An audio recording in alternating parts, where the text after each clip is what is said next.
Talofa, Kia ora, Maloelele, Bula, and Aloha, my Pasifika people. Henry Manusamoa, Sataraka here with Sonai, Pasifika stories told by Pasifika people. Join us on April 17th, Easter Sunday, as we launch our first Sonai episode featuring the lovely Sisa Gray for the first annual We Are Samoa Gala. Like, follow, and share our Facebook and Instagram pages, and subscribe to our YouTube channel to stay connected. It's our pleasure to have you all. Afio mai, matala mai out. See you at Sonai. Talofa lava, everyone. Thank you all so much for joining us today at Tuana'i. We are so pleased and honored today because this is our first episode. And today we're launching our first episode talking about Pasifika stories told by Pasifika people. I just want to share a little bit before we begin. Pasifika stories told by Pasifika people, and we always wonder what that means. Now, for very long, a lot of, let's say, Palangi people have been telling our stories. Today, we would like to tell our own stories. And so for Tuana'i today, we have a special guest. Well, we have several special guests that are on Tuana'i today. And so I'd like for you to meet the wonderful, the most talented, how can I say this? They're just all over in our arts, in our Pasifika arts, and meet none other than the Gray family. Talofa lava.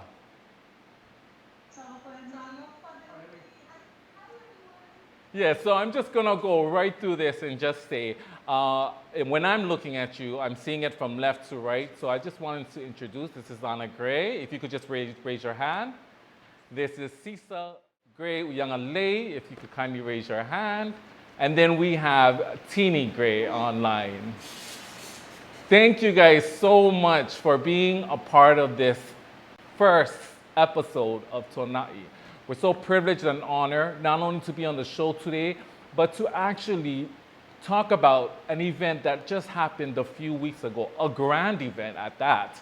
An event that had a red carpet. It was beautiful. Our Pasifika people were strictly just put on the map. And so we're really really happy that you guys are here to share. Above all, we want to say thank you for Taitele Lava to each of you. We know that Mata is not here today, but it's okay. But we want to thank you folks for taking we want to thank you folks for taking the time and entrusting us to share your stories. Ladies and gentlemen, my name is Manusamoa Henry Sataraka, and I will be your host for today. All right, guys, we're going to go right into it and get started. So we know that the reason for the Gray family is because of two special people in your lives. I'm going to direct this question to Sisa. Sisa from Mole, if you could kindly tell us about your parents, where they're from, who they are, and any information you'd like to share. Not saying that Tini and Anna cannot jump in, but we will start with Sisa. Go ahead. Oh, wow. Mom and Dad, they're just two amazing people to us. You know, plain and simple. There's not much to say that's grand in our eyes. I mean, I'm sure a lot of people will think it's grand, but Mom and Dad, you know, Dad is from Ipolu, Mom is from American Samoa, and they just fell in love with each other from the get-go, and from their love grew us, brought forth us. So we are so privileged to be from two amazing people and who continue to show us their love, not only through the sacrifices they've made, but also through the arts. You know, Mom is such an artist, people don't even realize how talented she is. She is a painter, she's a hairstylist, and she's also an amazing singer and dancer. So she has put that all aside just to allow Dad to shine, and it's been evident in how she raised each of us as well. That's awesome. That's awesome. Anna, would you like to share a little bit about Mom? Oh gosh, yes, please. Love, pure love. And the ultimate sacrifice. She, like Sisa said, put herself to the side to allow our dad to do what she saw was God's gift, kind of him being a vessel and allowing him to do what he needs to do and supporting him. Where he was the artist and the creative, she was that sidekick, that creative person that you know, kind of did all of the behind the scenes things in addition to taking care of the children. And through thick and thin, no matter what it was that we were going through, she shared this pure and complete love for us children. No matter what we were going through, we didn't know how hard we had it or how good we had it. Didn't matter.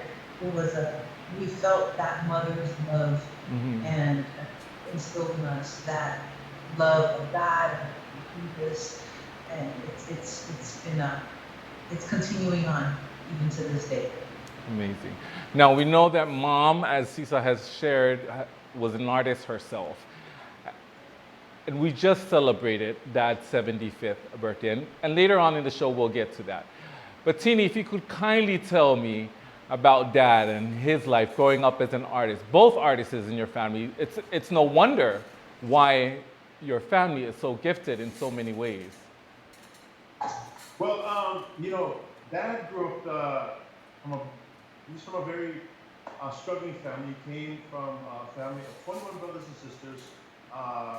His father was Henry Fanana Gray. He was a composer of many, many beautiful songs like Ode to the Hiki, songs called Pali de La. I love that song. So, yes, classic today. And he also worked for the government as a carpenter. So he built many, many buildings and churches out there in Samoa. But working for the government doesn't say much really. Not like when you work in the U.S. you make a lot of money or you're secure. In Samoa, it's tough because you have a fixed income, but at the same time you have all these children you're trying to feed. So and not to mention they had the Gray Sisters. You have Henry Fanana raising the Gray Sisters, was an up and coming singing group of the day.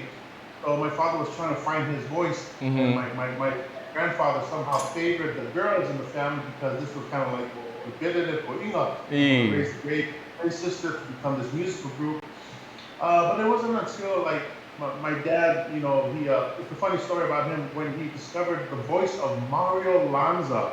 He went into a movie theater, Tivoli, and he heard the beautiful voice of Mario Lanza singing "Oh Soma Mio," and he was like, "What is that?" And I really attracted him. He walked into the theater. I love that. And he saw this guy with this big, shiny hair surrounded by beautiful women and people really like admiring this guy. And he said to himself, I want to be like that guy. And from then on, he tried to sing like it. So some man, you start singing opera, he's a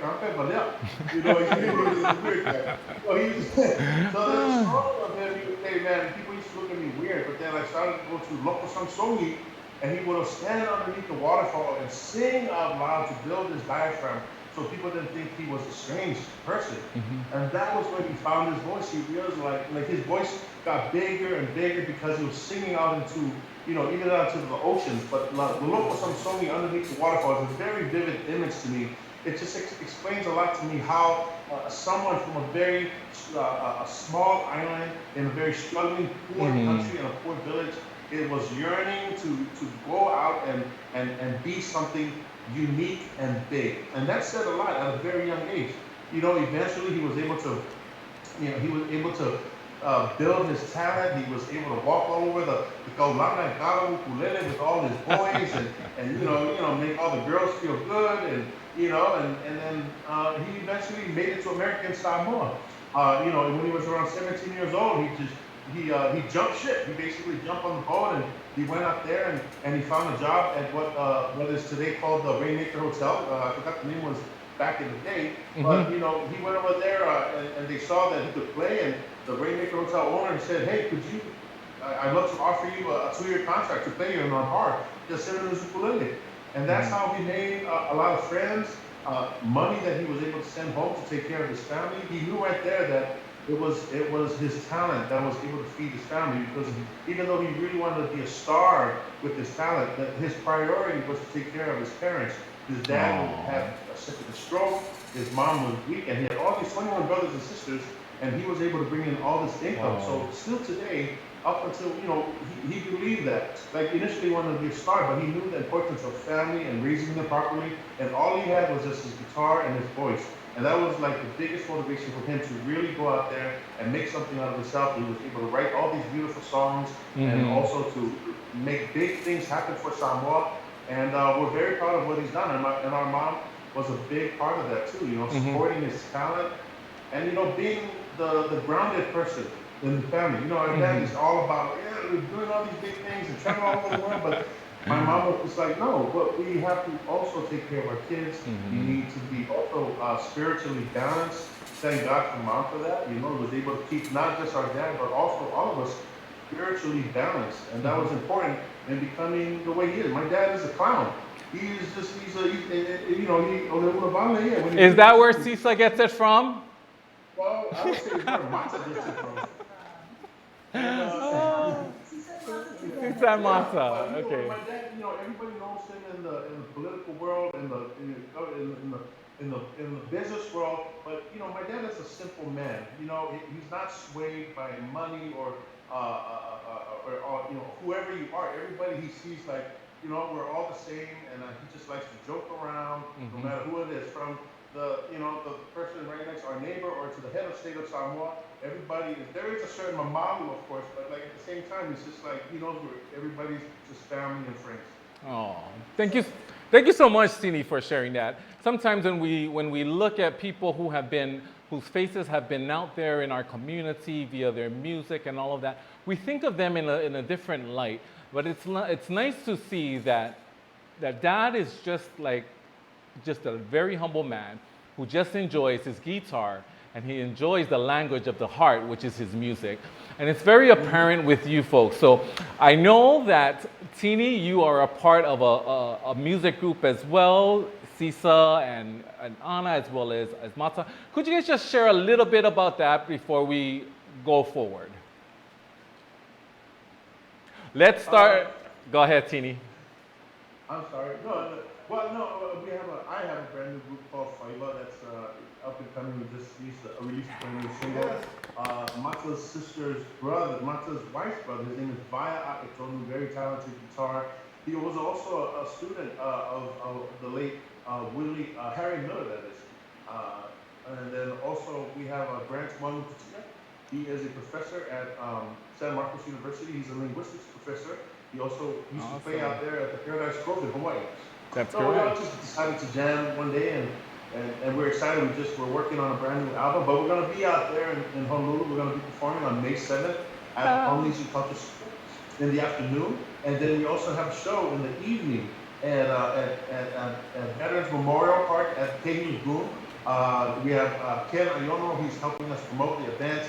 Please look him up, give him a call on Facebook, look him up. We're still selling tickets to the event. We have Led Kapana opening up for us. Also, Melvin Lee will be making a guest appearance. And of course, we'll be there as well to open up. And we'll also be performing for my dad. So it's going to be a nice show on May 7th. It's awesome. We're really excited. If you don't know, ladies and gentlemen, we are here in beautiful Hawaii. The Grays are out in California, and so they will be here in the month of May. So please check them out. Check out Ken Aiono and the flyers that are going around, and go out and support great music. They have a great lineup, and so it's going to be amazing. See, so we know that you've been a part of the acting world. Is that what it's called? It's called the acting world? It's called the fake world. The pretend world. The pretend world. Awesome. Yes. Could you just share a little bit about your experience in the arts as far as acting? Absolutely. You know, it started when I was in Polu. You know, when Dad, our family would go to Schuster Video Store and would rent, we'd be in there, and our hearts always gravitated towards the musicals. And in the musicals, I would notice, like, hey, wait a minute, this is Elvis. He's in a movie. Wait a minute, this is Frank Sinatra that Dad always plays. They're all in movies. How is this? How do they do it? So I'm watching them, and that's where I was first fascinated about it, and thought to myself, I just want to see what it's all about. And I would pretend in Dad's club in Jerome's Cove over there in Samoa. Friends of mine and act like we were in these moments, you know. But yeah, no, it started from a young age, and God's been gracious to open doors that only He can open because, yeah, you know, people in Hollywood were opening doors to this Samoan girl, and I've been so grateful for it. Awesome. We wish you all the best in all your future endeavors and what you're doing in your career. And I'm going to turn this time over to Anna. Oh gosh, you know, behind every creative, there's a behind the scenes everything. There's behind the scenes person. You're right. Behind the scenes Richard Tanuwata. There's behind the scenes something or other. And you know, of the four siblings, I always gravitated more to behind the scenes.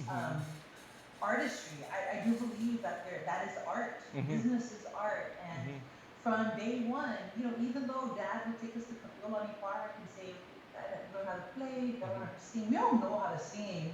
We all know how to play something. But my comfort and I think where I thrived the most in my entire young Right. life was always in helping support my creative brothers and sisters and dad, very much like mom, actually. That's very much like That's what mom awesome. did to Yeah. elevate my dad's career.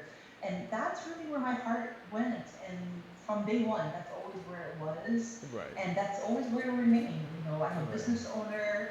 I Awesome. thrive and I love finding any opportunity to see how I can help push Right. my brothers or my sister or my dad into that next level to help perpetuate our culture, the gifts that exist within our people. And so that's just something that it's kind of become that magical little formula that when we as a family connect and we put our minds and our hearts into doing something, it's okay. Who's gonna do what? What's gonna go where? And it's like I know that like the A, B, C's all the way to the Z's plus. Right. That's my artistry, and Yes. because it's necessary for those that are at the forefront, the faces and the voices of, to be able to do what they do best, and that's connect with people. And I think that's where the magic lies with siblings. As Awesome. corny as that sounds, that's where the magic lies. It doesn't sound corny at all. I think it's admirable that we have someone like you that balances out your siblings. And you're right, there is some artistry and some creativity that needs to take place to run a business. You need to find different ways to make your business succeed. So we want to thank you as well. And we know that you guys are all talented. You folks are all talented. We're not here with Mata, but Mata is a part of Common Kings. I'm sure everyone knows who that is. Sisa's making her faces, but I say all of those things to say this. Dad and mom has truly invested the gift of speaking from the soul, whether it's via music, whether it's via business, whether it's via acting or playing an instrument. He's grounded you folks in that sense. And it's so humbling to see that mom and dad has done that for you folks. I think this is the great segue to go into, we're going to go into We Are Samoa, but before I go into that, tell me how it was like for you all growing up. How was life like growing up as a Gray? Who was the favorite? Who was mom's favorite? Mata. I didn't say it out loud. But If you say that in public, we're gonna deny it. Deny. Sisa and I were born up here in U.S. mainland. I was born in Orange County, California. After a year, we moved to Boise, Idaho, where Sisa was born. It was around that time my dad was traveling with Samoa 3 and mom, and he realized how hard the life was raising a family and being on the road. And it was his dream. And he realized, this is not, this is not good for the family. So he decided to move back to Samoa. But they moved back to American Samoa, where my mom is from, and they decided to help out the family business, which was Soli and Mark's restaurant.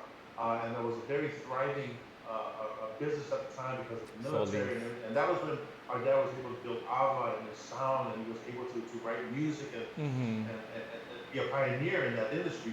But as far as growing up, for me, it was tough because what I remember about my dad is that he was in the daytime he was always writing. He had a habit of waking up in the morning and like he was always writing on the table, with songs, poetry. He was really good at sharpening that saw. And it wasn't stuff. It was stuff that it's inside him. It's innate. He just knew he had a talent, and yet he knew that it was a muscle that needed to be improved. Every time we went to the beach, he was always doing breathing exercises. He would go underneath the water and just like keep his head underwater for as long as possible to maintain that diaphragm. And being surrounded by other kids, everybody else's fathers was, whether they're a politician or a business owner or whatever. We had a dad that was a musician that we never saw at night because he was always performing at the clubs or he was always shouting. And I didn't want to be a musician because of that. I was just like, I never see my dad. I do not want to play music ever because this sucks. I don't see my dad, and I don't want to do that to my kids. And ironically, I'm doing it to them right now. But I get it because it's in us, and we see the power of art and we see the power of music. It does move the world. It does inspire others, and not just that. There's a light in us that needs to shine. And if your light is doing music, doing acting, or doing anything else that you like, make sure you shine and do it well and do it with integrity.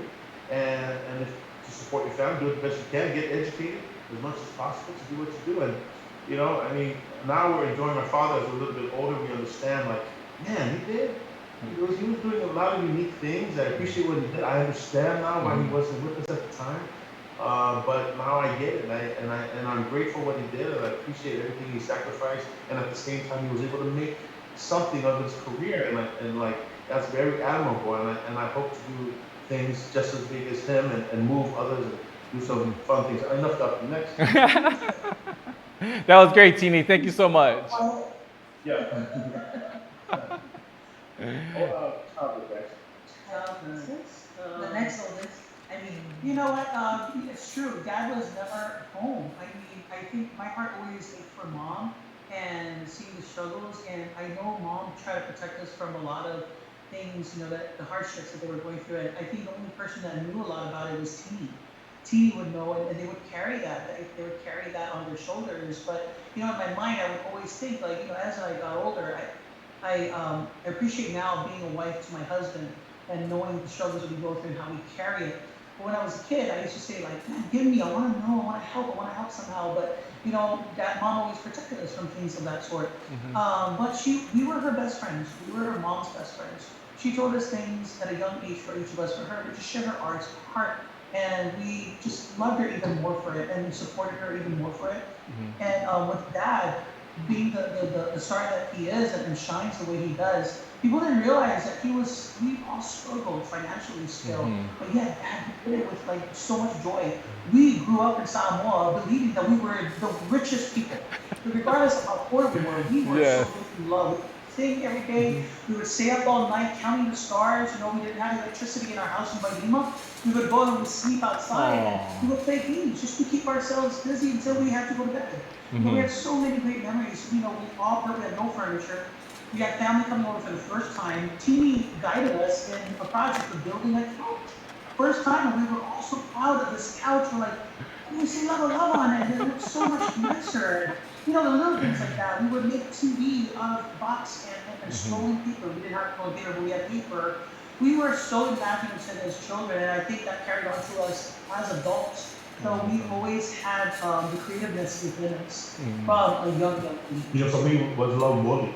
He had love money all the time. And then I went to my school and they said, oh, yeah, you said love money. I said, no money, what do you do? You love money. You want to have to see and all that stuff. I was like, oh, shucks, I didn't realize you just put in a 14. Love money. Serious, love money. Yeah, that is so funny, Tini. You know what? And Sisa and Anna, I don't think a lot of people may know that you folks were raised in Samoa at a young age.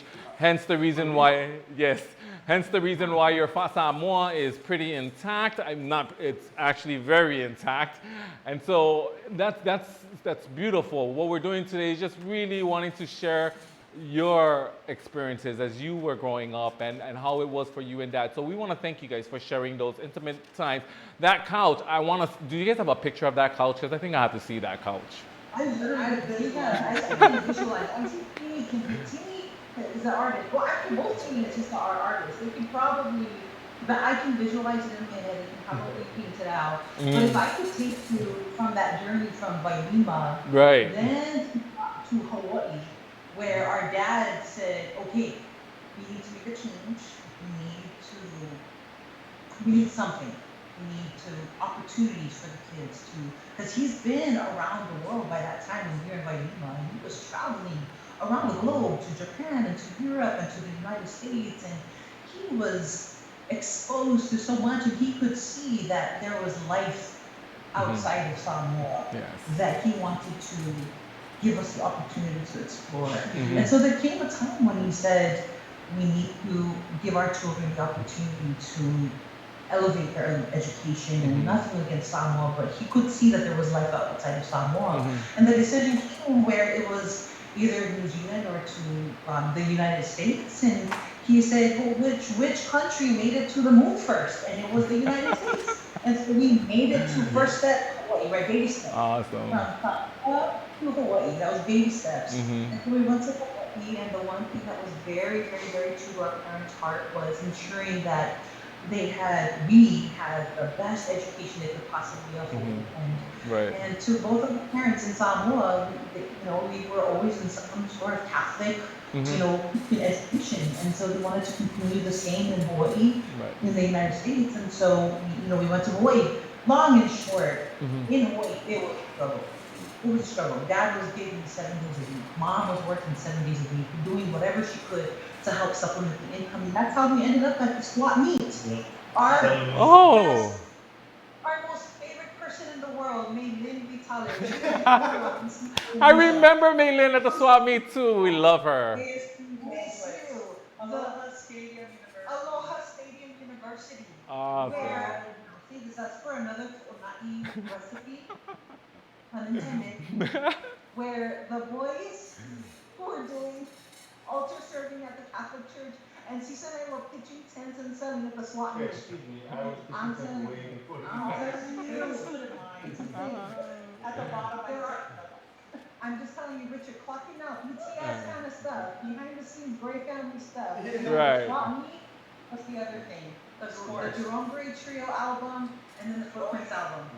We won't talk about it now, that's a whole other thing. Anyways, this is the reason why Dad said never get into music because it's tough. Yes. He says it's hard to support a family with music, and that's why he said, go study something else. That's why he studied architecture. Right? He was an architect.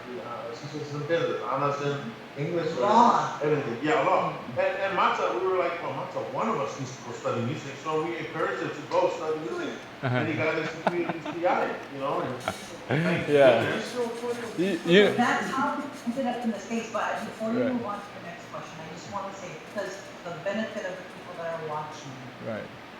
even coming from Hawaii to here in Orange County in California, we lived in a motel. We lived in a motel for about 2 to 3 years just so that we could go to the schools that our parents thought was what was the best that they could provide for us to help further our education. Modern day high school, Catholic high school. It's a big deal. I mean, St. Louis was great. We love St. Louis. But when you add modern Shout out to the St. Louis Crusaders.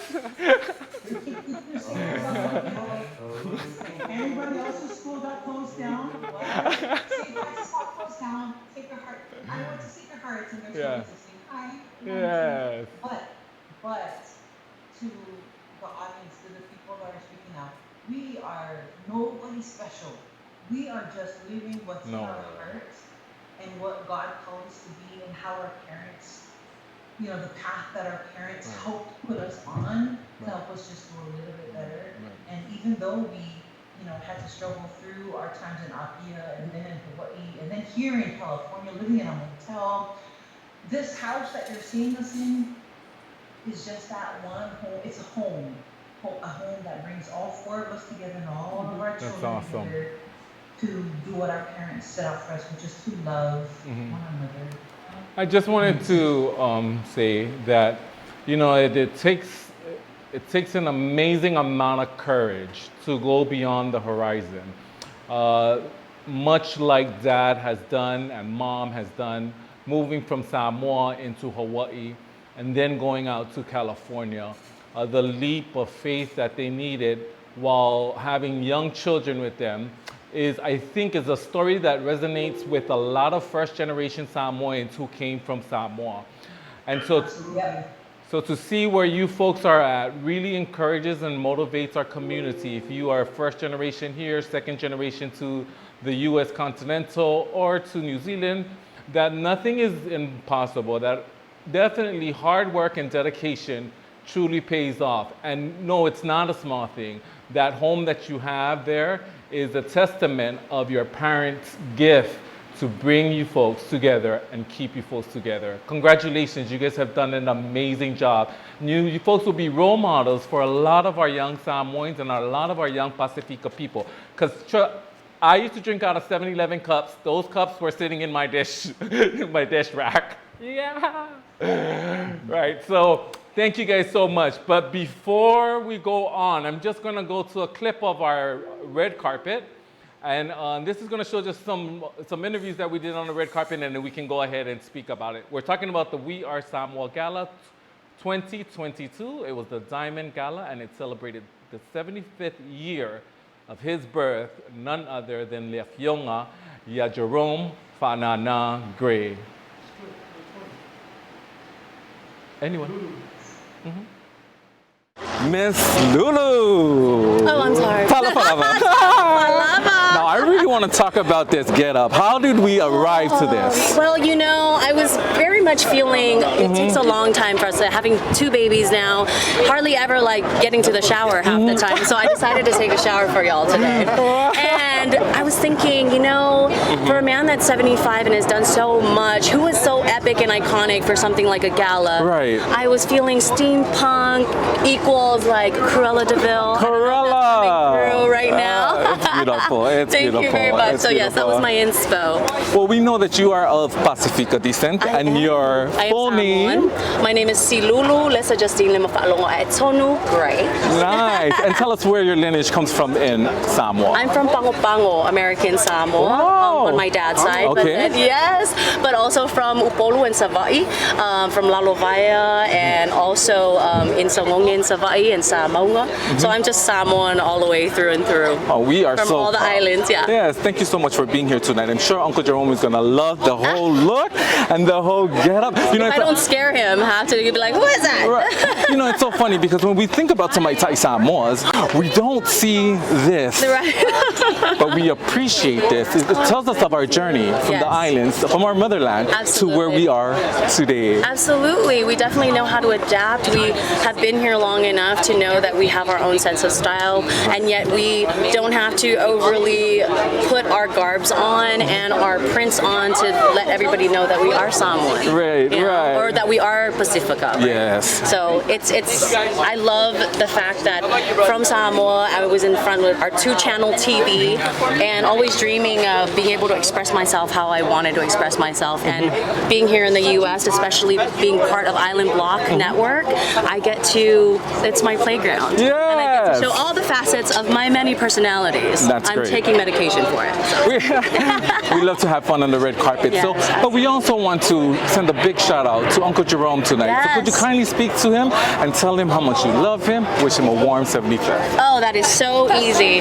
Papa Jerome, I love you so much. It is such a blessing and an honor and a privilege, mostly, to be your daughter-in-law. Thank you for raising such an amazing son who I get to call my love and the father of your grandchildren. And happiest birthday and many, many more.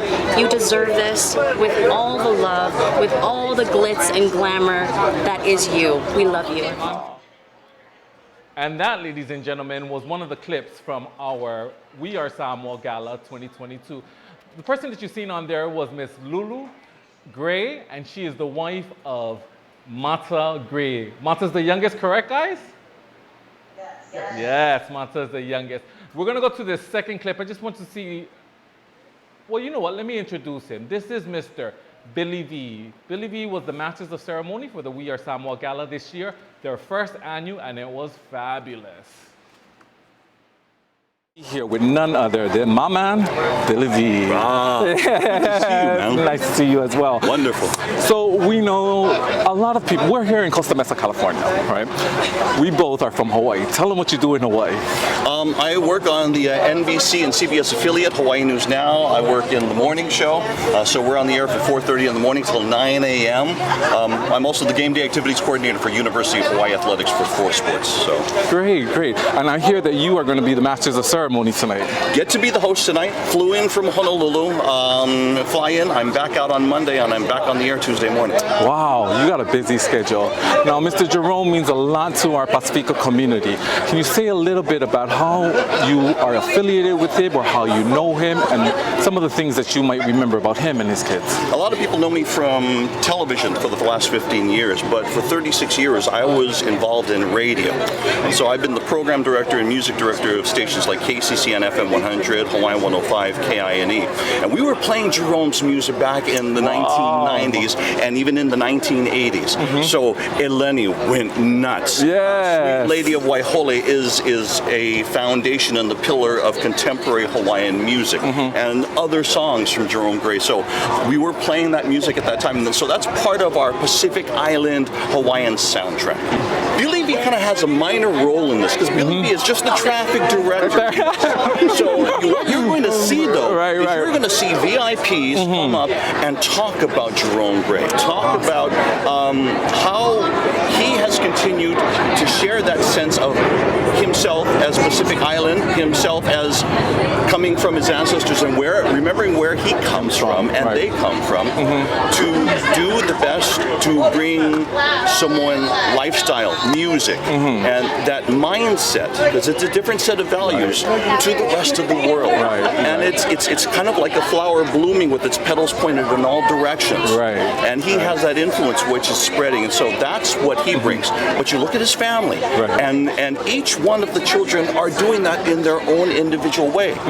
If not for their mom and dad, that wouldn't have happened. And now they're spreading that to the rest of the community. It was such an honor to have Billy V, the Hawaii renowned voice of Hawaii, at the We Are Samoa Gala. I just wanted to turn it over. Now tell me, how did this all work out, guys? How did we get Billy V out to Costa Mesa, California, and have him be the masters of ceremony, the host, the all-around person? Well, you know, we were trying to brainstorm ideas on like, who should we have to MC the event? You know, there were many names that came about, obviously, but we wanted to do something that was a little bit out of the ordinary. You know, who is someone that's in Dad's history that we could bring out here that could still relate to the crowd? And I remember as we were living in Hawaii, you know, there was one voice that really stood out during high school days. That was Billy V. And even later on when we had our group, I had a group called Rain back in Hawaii. I remember Rain. Yes. Yes. And you know, he would announce us at some of these events and the pageants, and he was always at the stadiums, you know, the UH football games, and you're like, man, you can't forget him. And then all of a sudden, you know, I noticed him popping up on social media. I was like, man, he's still current, and he's playing local stuff, and we're like, what about Billy V? So we reached out to them, and they responded right away. His team was so kind, and they were so like honored to be part of the event. I know from Billy V, and Billy V has a history with our dad because he used to play his music on the top 5 at KCCN and KINE, and A back in the day. So it made sense to have Billy V on there. That's great. You know, I literally, so I heard Billy V was going to be there. So standing on the red carpet that day and seeing him walk down, he was such a gentleman. I mean, and he was almost kind of like brada boo kind. He was like, it's nice to see you, brada. I was like, oh, wow. Nice to see. I'm over here starstruck looking at him, and he's just like casually carrying on, and you know, it was so amazing to see him out there, someone from the islands who knew Dad. How did he do when he was inside as the host for the We Are Samoa Gala? Oh man, I had to set myself right in the middle. I literally didn't eat anything. I drank one sip of water. He was phenomenal. From the moment he stepped on, I mean, he had a couple hiccups that nobody else noticed but us. But he just picked up right where he knew where to get off of. And he was just so what we expected and beyond. Because you are here hosting a Samoan event, and we are not the easiest crowd, please. We are not. But thankfully, you know, people that we had there that evening, they were so supportive, they were so excited, they were so engaged. Well, it was amazing. I was saying, you know, being a master's of ceremony, an MC, is one of the hardest jobs that you could ever. It's one thing to be one of the acts and to share that. That is it's an unbelievable feeling itself.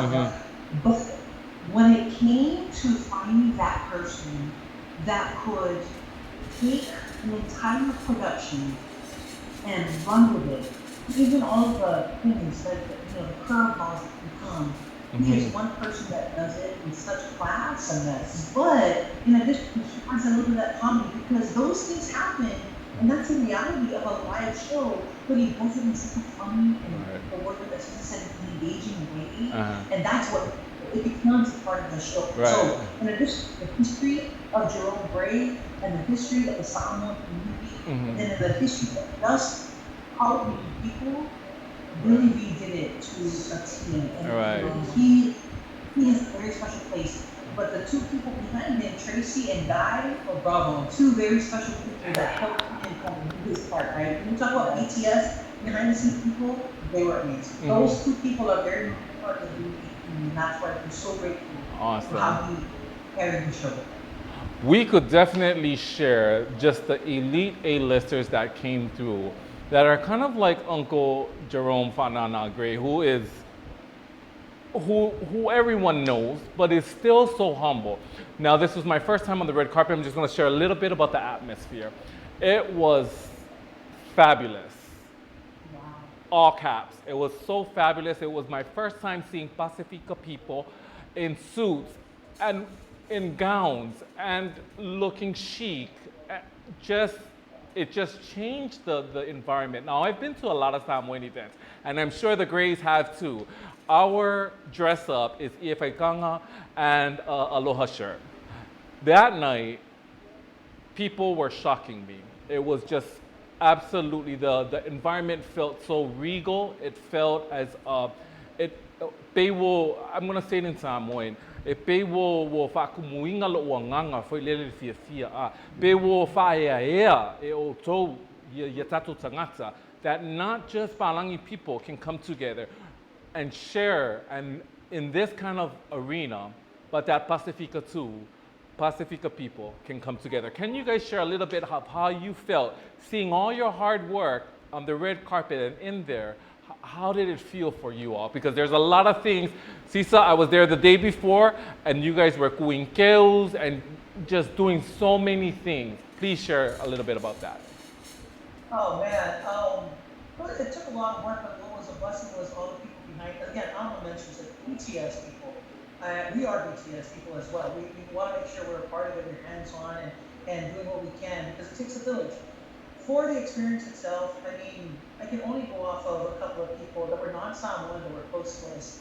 One was my son's football coach from Mater Bay, Coach Robinson himself, the legend, was there, and he couldn't get over it. He was just blown away by the culture, the entertainment, the people, and everyone that was speaking, and how eloquently delivered their speeches. Besides Mata, so they loved it. I mean, we love Mata. we're gonna certain. But the second person was actually a friend of mine, Tiffany Smith Anawai, married to Reno Anawai.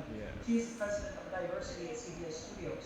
She attends a lot of Samoan events. So this one, she waited a couple of days and then said, "Hey, I know you guys are just kind of cooling down from the event, but I just want to say how amazing it was. I've been to many galas, but not many galas can get their attention the way that one did, and it was such a humbling moment for us to get that from her, who is very respected in the industry.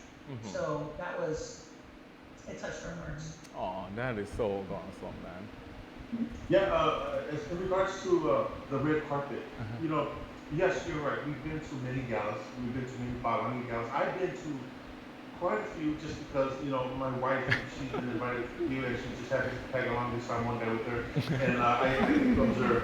And I always in my head, like, my goodness, like, how come we don't do stuff like this for our own people, you know? There's the Oscars that's like, oh gosh, the Oscars was the same weekend, can you believe? Like, our event was like the light of that weekend and most of the darkness that there was in the Oscars, you know, with every all the drama that happened.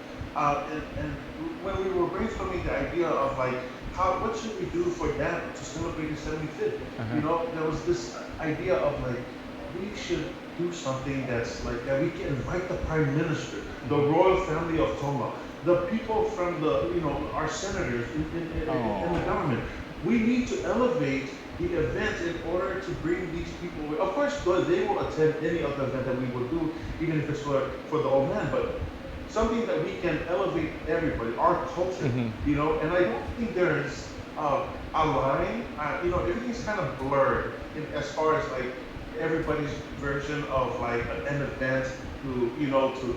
I don't see a separation really from like a family style versus, you know, something that's like that, you know. And was our version of it, you know. I'm sure it can get better. I just felt like for the first year, I was very happy because that red carpet was ideal because we wanted people to pull up and, like Anna said, with the lighting and the way it was decorated, people's feet, they came in and like, okay, this is something. You know, they hadn't even gone inside yet. The first thing they saw was this backdrop, the red carpet, the cameras, and this is a great opportunity for artists, actors, musicians, you know, anybody to finally put their art on the spotlight, because these cameras is a way for them to actually show the world what they're doing. We are Samoa. It's not we are Polynesia, we are Tonga. We are Samoa. We need to recognize our own people in the industry. Right. So they feel proud, and they're like, you know, Samoans came a long way, and for us to be grouped up with others, you know, sometimes we get lost. And this was an opportunity for us to finally put our own people on the spotlight.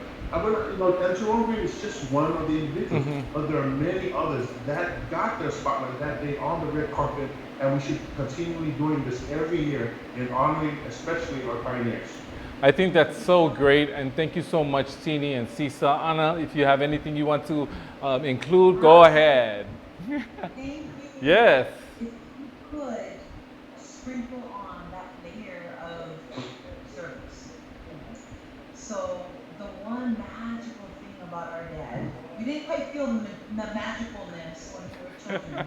In retrospect, we do. His artistry was in the service of his country.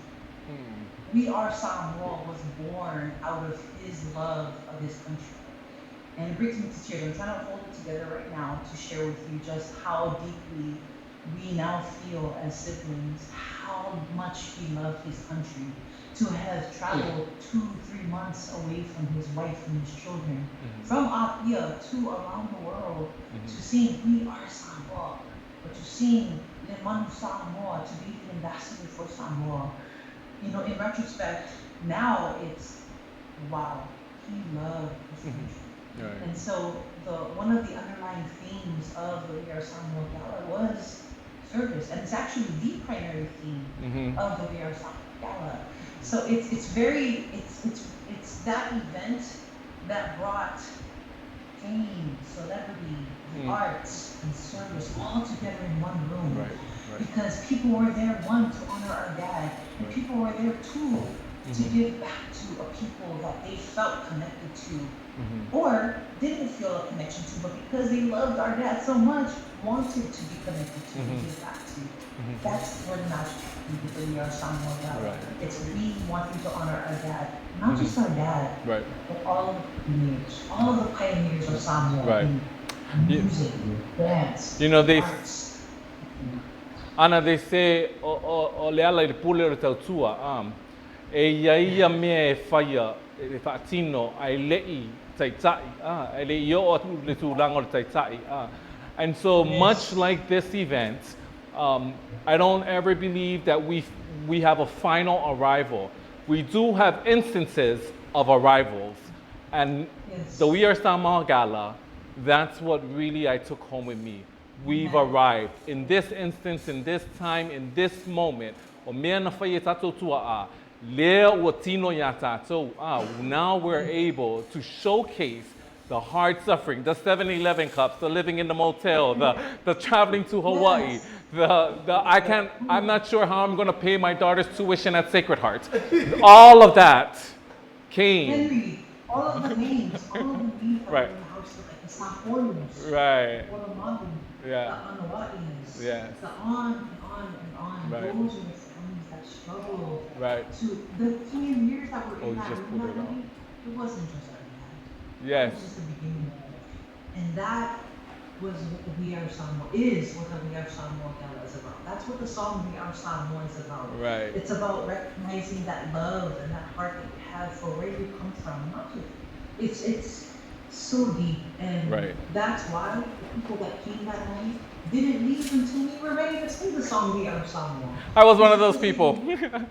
Yes, and that's what we loved about it, and that's where the magic happened. It's Right. because one, you were honoring pioneers, but two, you were serving those future pioneers that we're going to be honoring in Right. 10, 20, 30, 40, 50 years to come. Right. Because they're the ones that we were seeking to inspire that night. Right. Because I am saying this right now as one of the siblings. This person right here, and this person right here, and that person that's not here right now, he's with his family, connecting with them. Those are future pioneers, and that's where I believe magic is really, really is. And real quick, Henry, Go ahead. you know, obviously, it's all to, we have to keep reminding ourselves that this is also to give back to the community. Exactly. Everything that happened that night, you know, all the proceeds went to Empire, and nothing goes to the family. It all goes to scholarships, diabetes awareness, which is epidemic in the community, and the Jerome Gray Scholarship support the next young person to come up in the arts. So, I mean, this is, I think it works very well for the community, Right. and we're honoring those who are also in the industry at the same time. Now, Tini, thank you so much for highlighting that. There was a mission and a purpose that we together came because the gala is beautiful. It's an instance of us arriving at a certain place in our time, in our lives. But there was a mission behind it. Please do share what the mission was. Oh, okay. Oh, well, you know, when we were thinking of ways to do the event, you know, our family has been to hundreds of concerts. You know, you want to do a concert, you want to do a so-and-so, and everything was a yes. But, you know, we wanted to do something that was a little bit different. You know, how can we make this so it benefits the whole community, you know, at the party? And so by honoring these people, by honoring Dad, we were able to bring everybody together, Samoan at heart.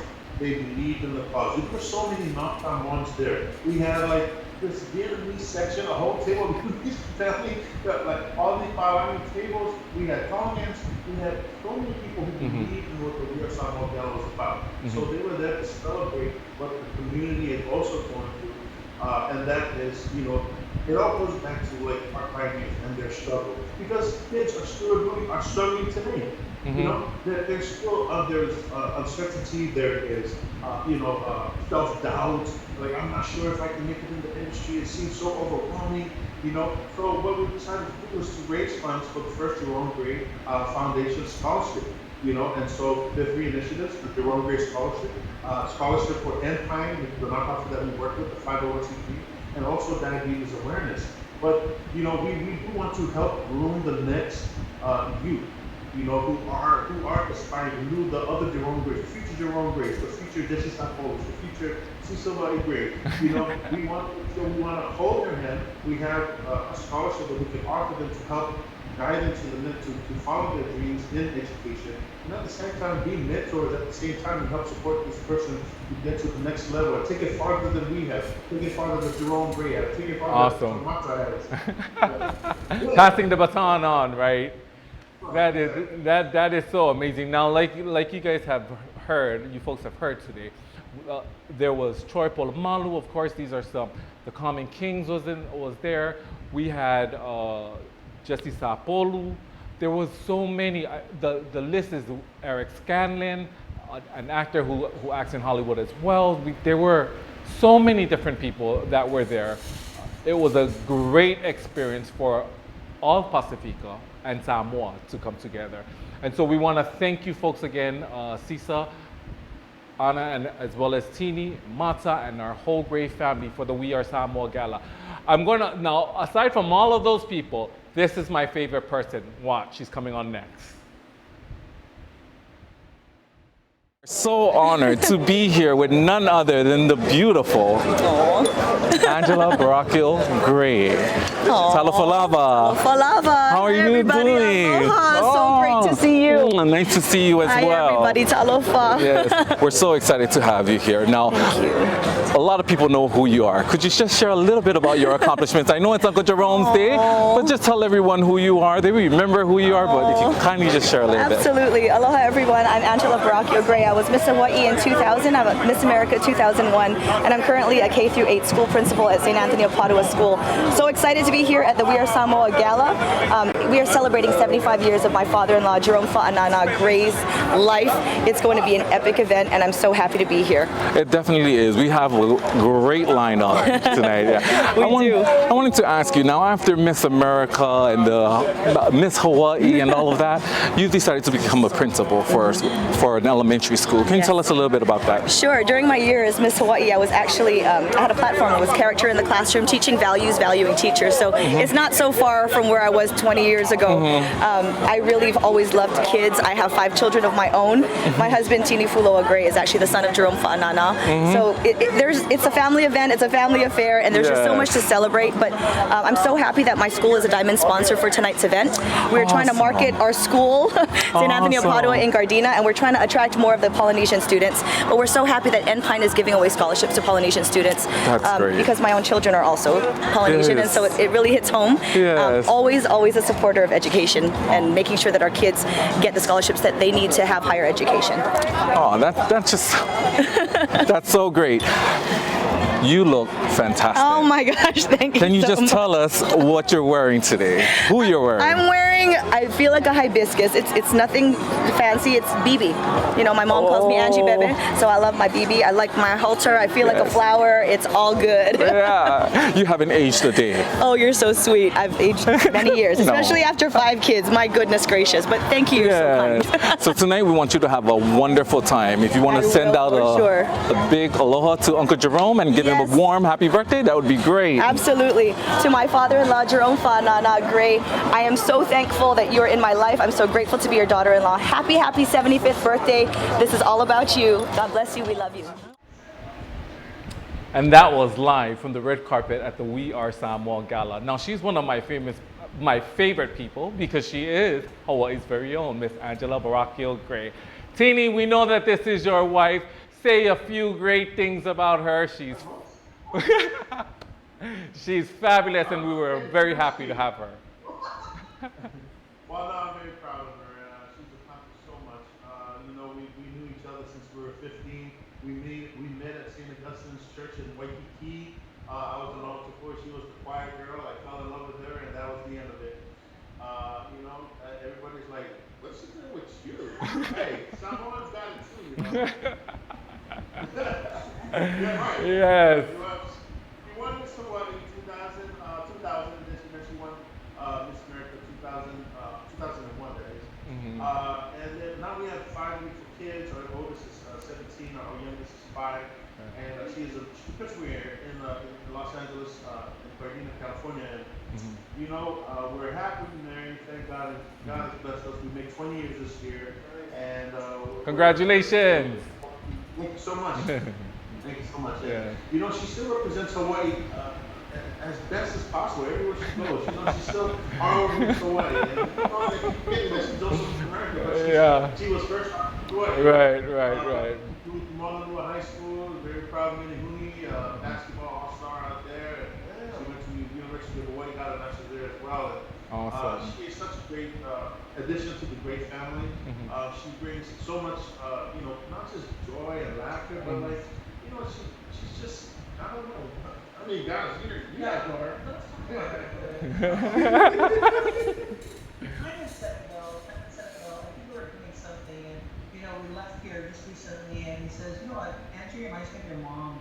You know, with mom not being here, and she's still so keeps everybody together as well. You know, she's always maintaining that role, and it's funny. Like, when I hear the word sister-in-law for either of our sisters or either of my brothers, it's weird because I don't see them as in-laws. I actually see them as siblings. So Angie is such a blessing, and Lulu, and GT, and Timon, all a blessing in our heart, and it's big time.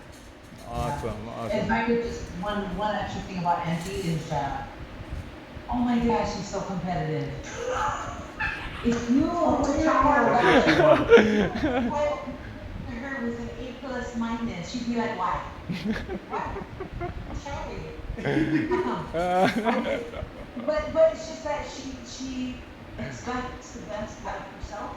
Right. She expects the best out of you, and she will demand it out of you. Mm-hmm. And it's not push; it's for your culture, Mhm. and she knows that you have it in you. And man, she is She's a it's a firecracker. fighter. Yeah. Woo, man. Wow. But still, you sound like perfect salsa, you. Mhm. She's so is like that person that is not of Samoan culture, descent, language, but she has latched onto the culture and she wants beautiful. to perpetuate it as best she can. Yeah. Yeah. She's very proud to be the daughter of a Whanau mountain road. Very Oh. Yeah. Yeah. So we have definitely seen a lot of what was happening on the outside before everyone gets in, but we're just going to take a little bit of time to just take you into the ballroom. Guys, it was just beautiful. I've never seen chandeliers that had lace hanging from them, white beautiful lace that was shaped chandelier-ish as well. This is a view from inside of the We Are Samoa Gala ballroom. As you can see, we have Tamaitai. They are, is this Kuengi? Yes. Yes, this is Kuengi, Toilolo, and their Osiva, who did just a wonderful job. Can you guys just talk a little bit about the entertainment that night? Wendy And her sisters. the Toyolo family are absolutely phenomenal at what they do. They do it very professionally. So my family, we have a standard, and if you don't meet that standard, it's not like a reward against anybody. But when we meet like-minded arts and abilities, we're like, yay! Oh my gosh, they understand what the assignment is, and they're doing it. Wendy was one of them, big time. They brought in such a big part of entertainment to go alongside music and celebrating Dad, and even that visual was just amazing from the top to the bottom. Right. Rehearsals was amazing. I mean, when I first saw it, for myself as somebody who's in the arts of imagination, they brought in that theatrical part into their dances, and I never see that. I told them the other day, I said, yeah, I see formations all day long, and I appreciate them, but when I see a little bit of acting in there, it is just even more at a whole different level. And they brought that big time. I just want to point out Laurel, that's behind it. You mentioned the lace they're hanging from the chandelier. Yes. That is from our story at Hana Lays in Las Vegas, who came out there to bless us with all the full arrangements that we saw, even the red carpet. And Henry, Yes. the entertainment that night was very intentional. It was a tribute to Jerome Gray and Yes. his legacy. And so the people that you saw that night, not necessarily headliners per se, but very intentionally selected to sing a Jerome Gray song as a tribute to him. Oh. And so what you saw that night was an outpouring of someone's love, of someone who inspired them to be who they are today as an artist. Right. You know, on Hawaii, Right. Gary King, first of all, Reno on Hawaii, yes, he comes from the Hawaii name, but that kid, he said, Yes. Luffy. And not everybody knows no Luffy. Now, I love that song. It's a very difficult song to sing, Yeah. but he says, I am singing that song. And no, I didn't want to sing the revise of it. Aw. I want to sing the original. And I watched that show from my dad's eyes, like a parent would from a child at Disneyland. Wow. And it was the most magical thing because I didn't think that my dad would stand up. I'm gonna cry. Stand up and give someone a standing ovation. Right. Young 24 at that time, Reno Anawa'i singing No Luffy to Gary King, who was one of Dad's proteges, 9-year-old coming to get vocal lessons from That's him. so beautiful. And it tells him, like, it doesn't matter what your mouth looks like. Open it big, sing big, and it doesn't matter. Two, he'll share this with you openly in another interview that you'll do with him because he'll be open to it. He will give someone in August. He will say he paid thousands of dollars to Berklee College of Music where Eric Clapton went to say the same thing that Jerome Gray told him. And 9 years old, open your mouth big. It doesn't matter what you look Right. like. Open it big. The people that were there that night, had some sort of a connection to Manusamoa grade, whether through music, through dance, through play, because their own dad had a very special connection to dance, to the people that were presenting. It was a very emotional night. I want to talk about Kuweni real quick, Henry. Yes, go ahead. What's really interesting is that they only had a couple of months to choreograph these numbers, and it was like 5 or 6 numbers they had choreographed. And Kuweni is in Samoa, so she choreographed it from Samoa, recorded the video, sent it to the people out here, and they had to learn off of the phone or whatever, the internet, Right. and then they taught the kids, and Wow. then they delivered it. So it was like they were very efficient in this skill, and they were able to pull it off, and I was really impressed with them. So props to my time. Yes, they did well. I mean, I seen Tiana there as well. Got to talk to her with Nonosina. And yes. So it was wonderful to see just everybody paying tribute to Dad's music and dancing to his songs, and everybody singing along. And it's funny that whole night. And I'm not gonna be biased. I thought everybody was great, but Reno on Hawaii, wow. I mean, just he opened. It was a hard act to follow, but he did such a it was such a great job. I'm gonna go back to this. Go ahead. Mom stopped Tini on Facebook, and she says, "Hi, I saw this happening. Can my son please perform?" They reached out to us. Oh, that's so nice. She just Yeah. happened to see the people messaging about it. Right. She saw the vision, and she says, And they were big fans. Yes. She grew up with that. "Yeah, she grew up." She says, "And my son, please participate." Yeah. And I Oh, got to that's big awesome. props to He did amazing. I'm gonna go back to this one picture. I want you guys to take a look at it. Tell me what you was feeling at that very moment.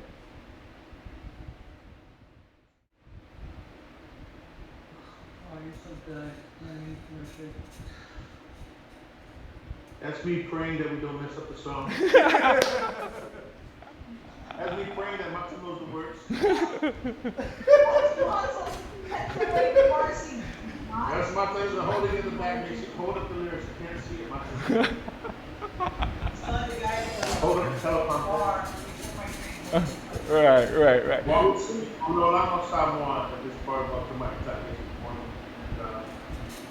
There were people that were supposed to be there that night, like Lucky Mariner. He was supposed to come that night and sing "Wait Your Moment" and Manusamoa. Unfortunately, the Queensland floods got really bad. There was a lockdown, and he wasn't able to leave his family behind. So he felt so bad, and it would have been awesome to have Lucky. And last minute, we filled in.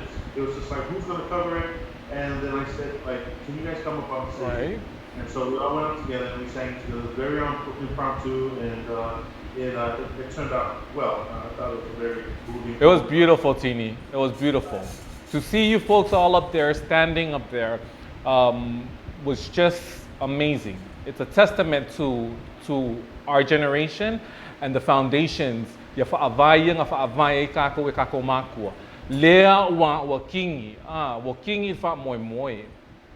folks standing up there, we looking at you folks as representations of our generations and our struggles.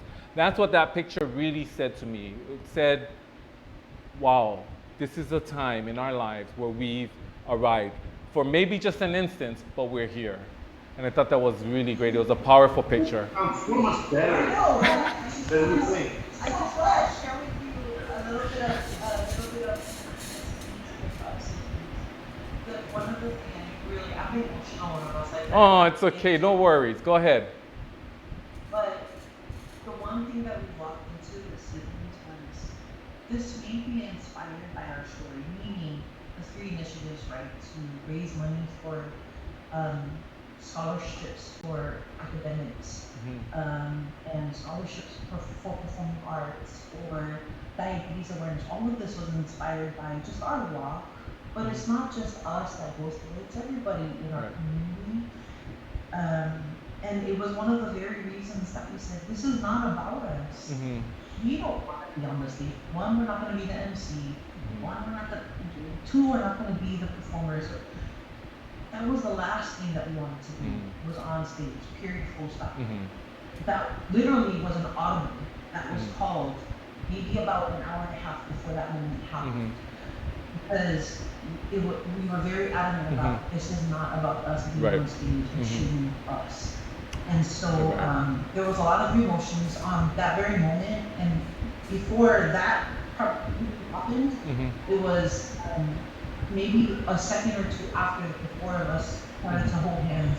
Right. That was that moment that the four of us hold hands together and said, without verbally saying, obviously, it was, we did it. Right. We've arrived. We are connecting with our people. Let's keep like that mana. That energy. Immediately after that became Right. a statement. Right. And Right. so I think what the siblings are not saying outright, but Well- that's what that picture means. Go ahead. Angie asked our dad, like, hey, Dad, what did you think of that moment when we were all on stage? He goes, I didn't even pay attention to the dancers because I just was looking at my kids. He was in awe. It was like, oh, that's awesome. Right. Yeah, but the dance was great too, Fox. Right. It was awesome. So, they say,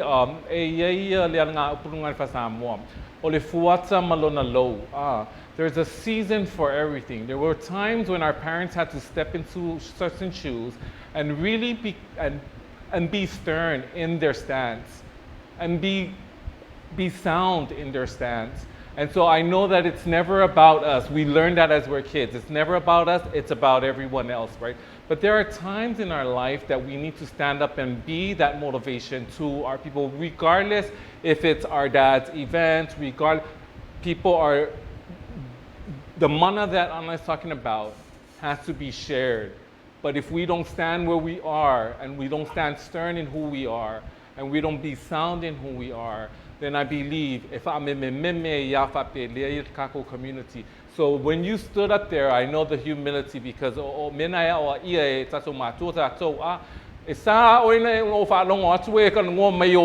you accomplished this and we were never about that life. But we are in a place now where we need to put that energy out into our youngsters and make them know that you too can arrive to wherever you want to be if you have hard work, dedication, love, and humility. So that picture was so powerful. I just want to thank you guys today. It's been amazing talking to the three of you. I wish Mata was on, but no worries. I'm hoping that we'll get the chance. We're hoping that we get a chance one day to speak to him. I'm going to leave off with this. This is my last question for today. And then we're going to go and enjoy our happy Easter today. Yeah. There's an expectation and a stereotype when it comes to brown faces, 6'4", size 14 shoes. It's always that. There's no, what do you call that? There's no rhythm, or there's no poetry, or there's no deeper thought than just being the physical part of ourselves. That our bodies were made to play football, or our bodies were made to play sports. You folks had the same construction as this person who's sitting here, right? But yet you decided to believe in singing, decided to believe in the arts, decided to, and a lot of people in America, now in New Zealand, there's a lot of Pacifica people in arts. In America, well, we're just all in the NFL. It's very rare that I'm saying that hypothetically, that a lot of our drive for our parents is not, go into acting. Arts when it comes to America. In New Zealand, yes. What would you say to the young person who wants to become the artist, the painter, the singer, the ukulele player, the guitarist, the bass singer, whatever it is, or just using his creativity or her creativity? What would you say to them?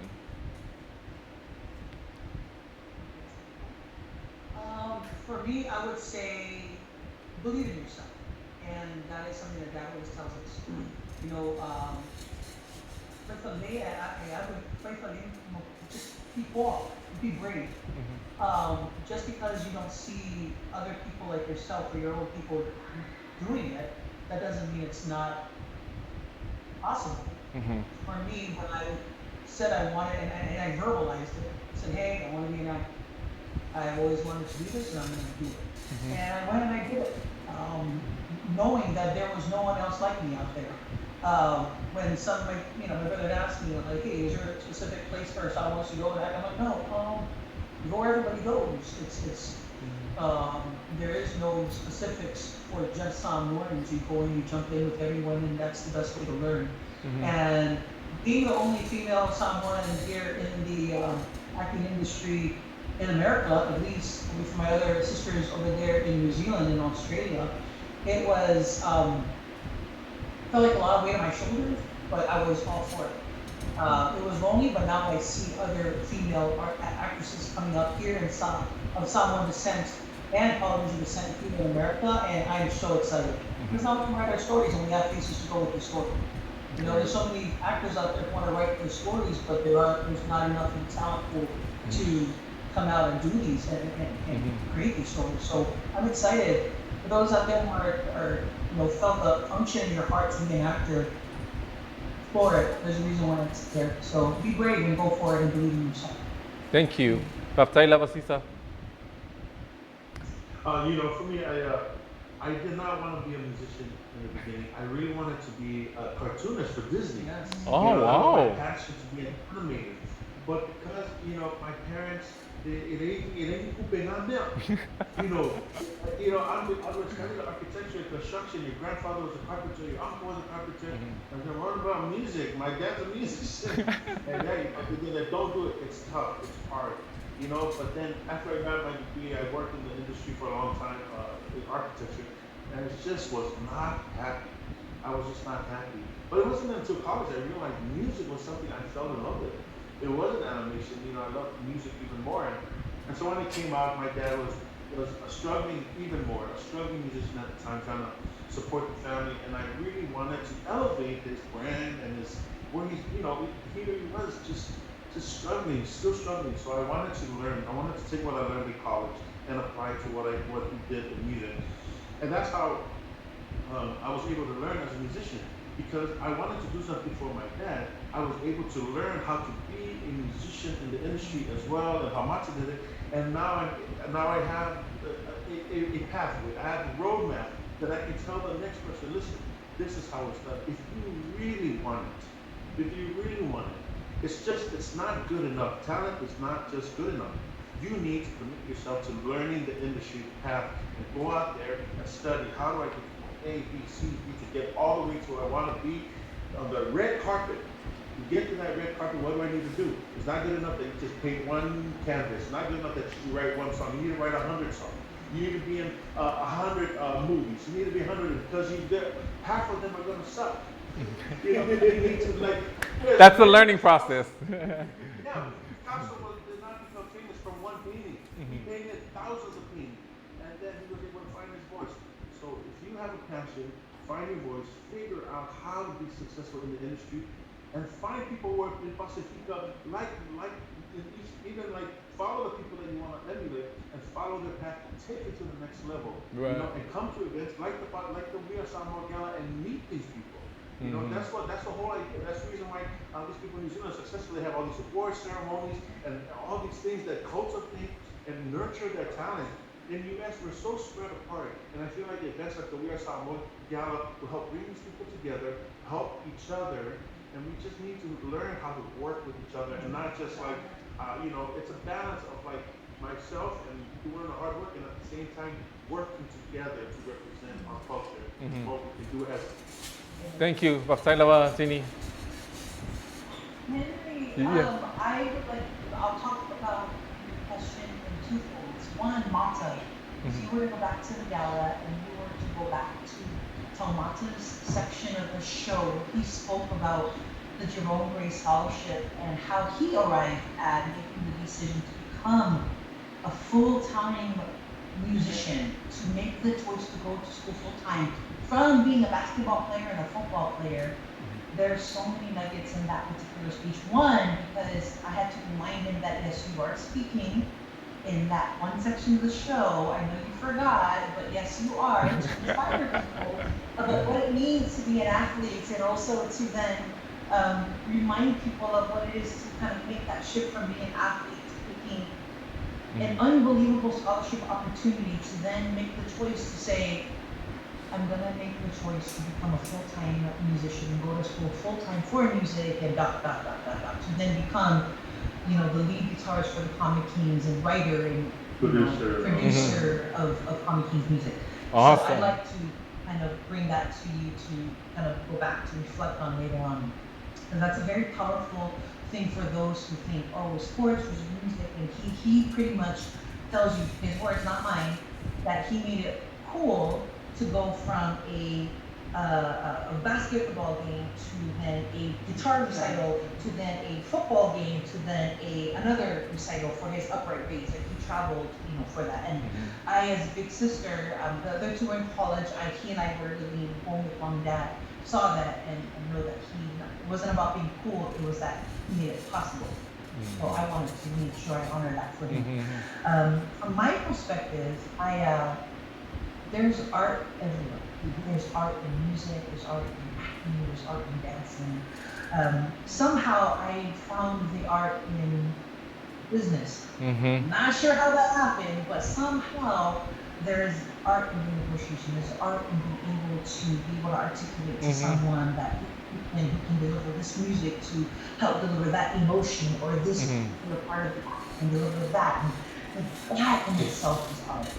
And that is in writing, or that is in verbal, or that is in, there's art everywhere. It doesn't matter where we sit. It can be in sports, it can be in acting, or the music, or in the business. Like, there's art everywhere. It's really in part of storytelling. What story are you telling? What emotion are you asking people to, like, you're pulling out of people?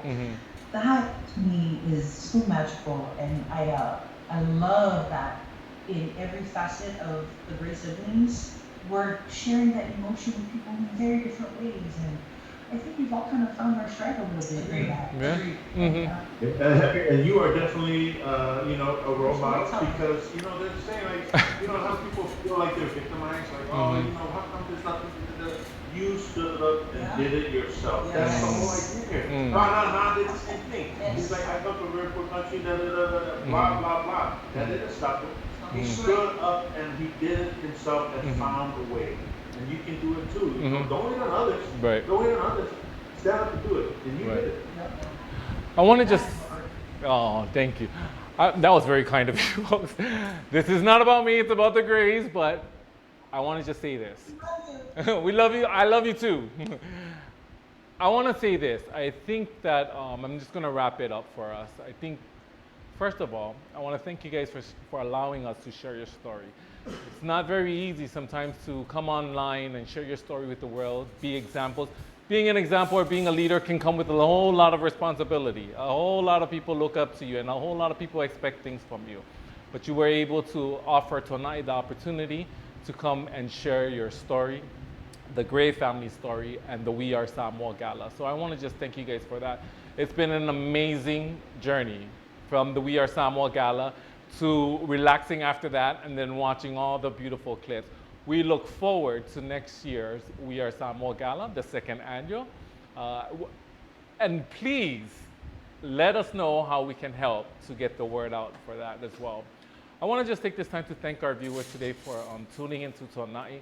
This is Pacifica Stories told by Pacifica people.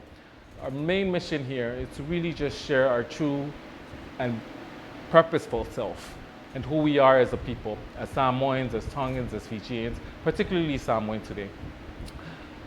There is nothing greater than someone who moves in this world and knows who they are via their identity to their culture and their roots and their foundation. As we've seen today, the Grays have grown up in humble beginnings. They've grown up in a life that wasn't always as pleasant as they wanted it to be. But like Tini and the rest of the sisters said, we have to stand up and do what we need to do. Brown faces can be seen. Brown faces do have talent. Brown faces has heart. They also have a lot of stories to tell. We were the first storytellers. Pacifica people were the first storytellers. We tell the best stories. You believe that, you put it in your heart, and you move forward. It's not about if you're in the NFL or you're in the NBA or you're playing for St. Louis High School or if you are an artist or Picasso. It's about who you are as a person. Above all things, we need to be great people, grounded people in the foundations that we grew up. Majority of us grew up almost the same way with pretty much the same foundations. So we want to thank the Grays today, and we want to say, "Pamalofa tai to wanganga tautua, alofa tu stoina ya matato ai ngai California." I also wanted to just thank our RT Media today, Mr. Richard Tanwasa and Rona Benjamin for our great graphics that we've had today. I want to take this time to thank TAV. This is TAV Hawaii under Marianne Reed, and she has sponsored this ofu that I'm wearing today. Also like to thank Law Designs. And just all of you, each and every one of you who has tuned in today, you folks have definitely made our job much easier and just so much fun. We look forward to seeing you next week on Tonai. So tune in. Soy four.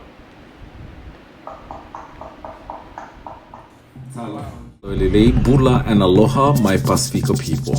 Henry Manusamoa Sataraka here with Tonai, Pasifika stories told by Pasifika people. Join us on April 17th, Easter Sunday, as we launch our first Tonai episode featuring the lovely Sisa for the first annual We Are Samoa Gala. Like, follow, and share our Facebook and Instagram pages, and subscribe to our YouTube channel to stay connected. It's our pleasure to have you all. Afio mai, matala mai out. See you at Tonai.